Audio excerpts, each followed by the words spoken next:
Someday you'll understand your father. When you become one. That was the last thing my mother said to me before the morphine pulled her back into sleep. Her voice was barely audible, but the words were clear, like a message she'd kept buried for decades, finally pushing its way to the surface. My name's Liam. I'm 28 years old, a mechanical engineer, born and raised in Nashville, Tennessee. I've lived my whole life with a hole in my heart shaped like a man I never met. My father. He was never around. Not once. Not for my birthdays. Not for my high school graduation. Not for scraped knees or broken hearts. Just gone. Mom never talked about him. She raised me on her own while working nights as a nurse. She was the strongest person I knew. But whenever I asked about my father, her lips would tighten and she'd say, "He made his choice." That was the only answer I ever got. So I built my own narrative. I decided he was a selfish man, a runaway, a coward. That story became my truth. It made me angry, but it also gave me a reason. It helped me explain why I felt like something was always missing. The thing about anger, though, it doesn't heal you. It just distracts you from the pain. I carried that anger with me well into adulthood. It made me independent, determined, and guarded. I never let people get too close. And I never imagined I'd need to understand a man who was never there for me. Until my mother got sick. Stage 4 bone cancer. It hit fast and hard. One moment she was working weekend shifts at the hospital, and the next she could barely walk without help. I moved back into the house I grew up in. Took a leave from work. Became her caretaker. Every night, I sat by her side and held her hand, hoping for one more story, one more smile. But her voice grew weaker each day, until she spoke only in fragments. And then, one night, she mumbled something I'll never forget. "David, I'm sorry. Please forgive me." I froze. My pulse spiked. David? She had never once said that name before. I leaned closer. "Mom? Who's David?" But she had already drifted off, lost in dreams or memories of a man I never knew. Couldn't sleep that night. I just sat at the kitchen table, staring at my hands. That name echoed in my mind like a riddle. David. The next morning, while she slept, I climbed into the attic. I tore through every old box, every forgotten drawer, until I found a dusty photo album sealed with a rubber band. Inside, tucked between 2 pages, was a photograph. A man and a woman. My mom. Young, radiant, laughing like I'd never seen. Next to her was a tall man with kind eyes and dark curly hair. His arm was wrapped protectively around her waist.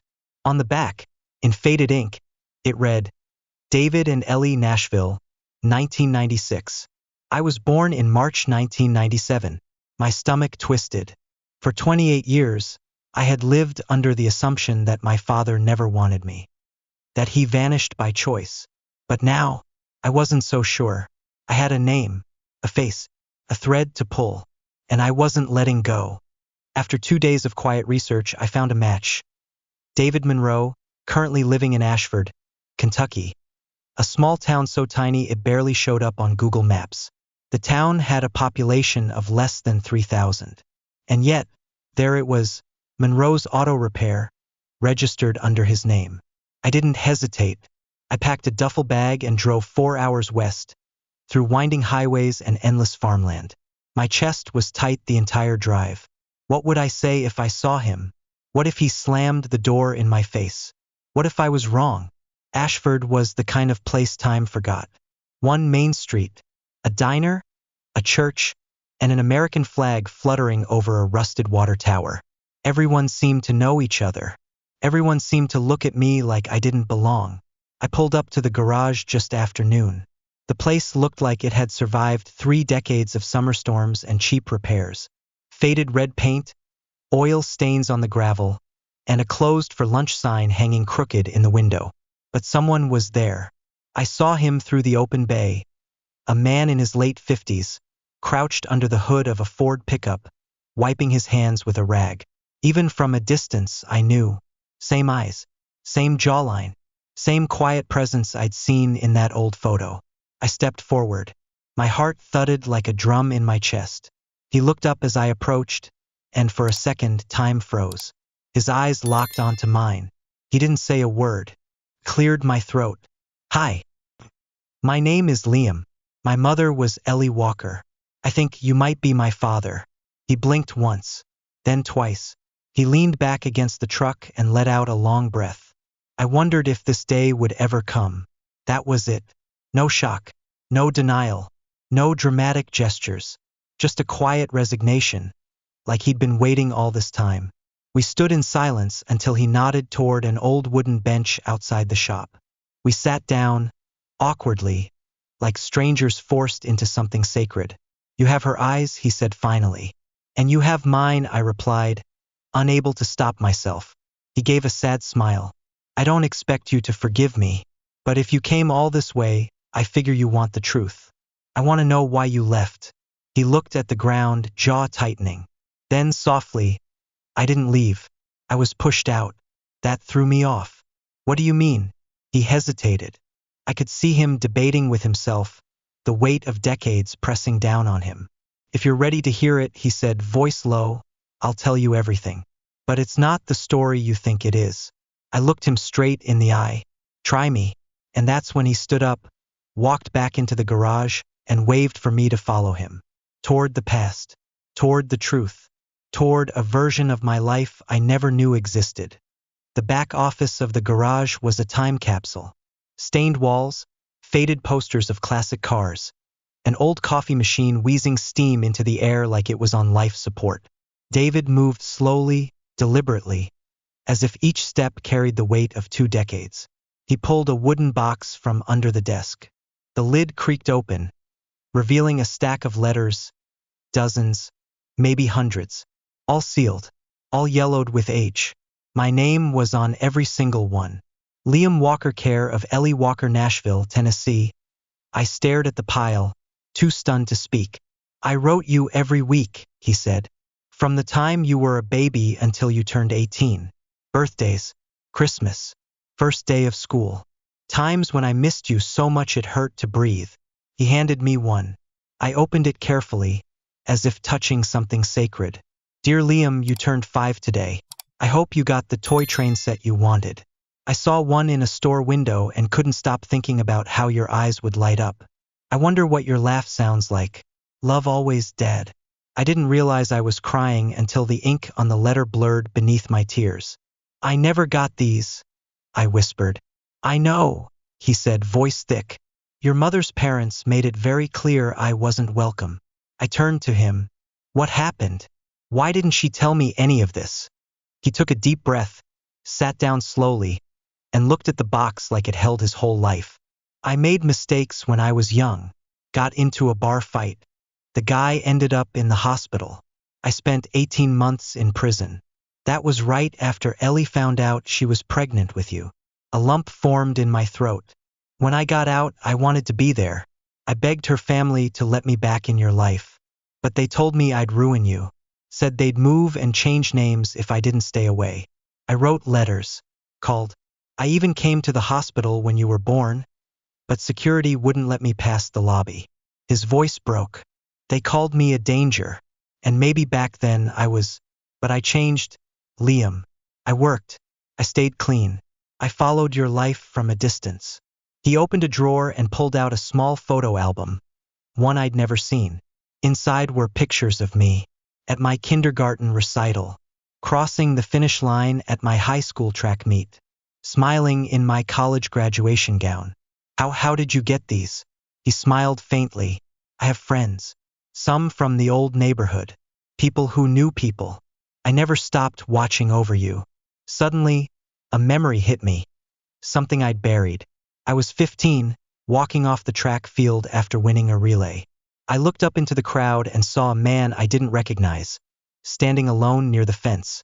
He clapped once, then disappeared before I could look again. I never gave it much thought. Until now. That was you? I whispered. David nodded, eyes misting over. That was me. I sat back, numb.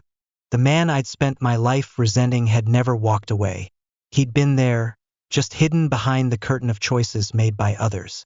And yet, part of me still held anger. You should have fought harder, I said. You should have come anyway. He nodded slowly. I wanted to. God knows I wanted to. But I was on parole. One wrong move and I'd be back inside. And I thought, maybe if I stayed away, you'd grow up safe. Better off. There was a pause. And then, to my surprise, he pulled something else out of the box. A photograph of him and my mom, Ellie. Her head was leaning against his shoulder. Her smile was real. Not the polite one I'd seen so often, but full of love. Radiant. She loved you, I said softly. He nodded. We were 23. I asked her to marry me the night before I was arrested. I always thought, maybe someday. His voice trailed off. We sat there, surrounded by pieces of a life that could have been. Then I stood, letter still in hand. I need time, I said. David nodded. Take all the time you need. Just don't shut the door. I didn't. I left the garage with his words in my heart, and a truth I never expected to carry. Back in Nashville, the house was quieter than ever. Mom was fading fast. The morphine kept her pain away, but also pulled her farther from consciousness with each hour. I sat beside her bed, David's letter in my pocket. I couldn't stop thinking about everything I'd learned, about how much had been kept from both of us. One evening, she opened her eyes. The light in them was dim, but still there. I saw him, I said softly. David. My father. She blinked slowly, but didn't speak. I know the truth, I continued. I know about the letters, the restraining order, the way your parents shut him out. Tears slid down her cheeks. I wanted to protect you, she whispered. I was scared he'd relapse, that you'd get your hopes up and be crushed. I thought, maybe it was better if he was just a ghost. I sat in silence, holding her frail hand. I made the wrong choice, didn't I? She asked. I thought for a long time. Then I said, you made the best choice you knew how to make, and so did he. A small, tired smile touched her lips. I never stopped loving him, she murmured. I know. She passed away 3 days later. After the funeral, I found myself back in Ashford. David was waiting outside the garage. He didn't ask why I was there. He just opened the door and let me in. We didn't talk much that day. We sat in the back room, drinking bad coffee, staring at a photo of Ellie. Eventually, I said, I'm not ready to call you Dad, but I'd like to get to know you. He looked down, nodding slowly. That's more than I ever hoped for. Months passed. We spoke often, met halfway for lunch. He came to Thanksgiving, then Christmas. Quietly, carefully, gently. When my wife gave birth to our first child, I called David. He arrived at the hospital awkwardly, nervous, unsure. He stood in the corner, hat in hand. I held my son in my arms, looked down at his perfect face, and realized something. Do you want to hold him? I asked. David hesitated.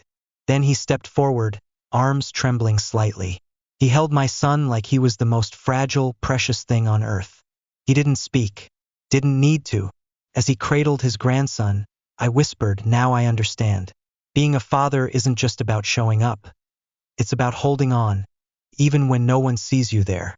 He looked at me, and for the first time I saw peace in his eyes. Not because the past was fixed, but because the future was finally open. This story reminds us that the truth can be hidden beneath silence, and that healing often begins where blame ends. Forgiveness is not forgetting, it's remembering differently. Sometimes, it's in the quiet, broken spaces where the most meaningful family bonds are rebuilt.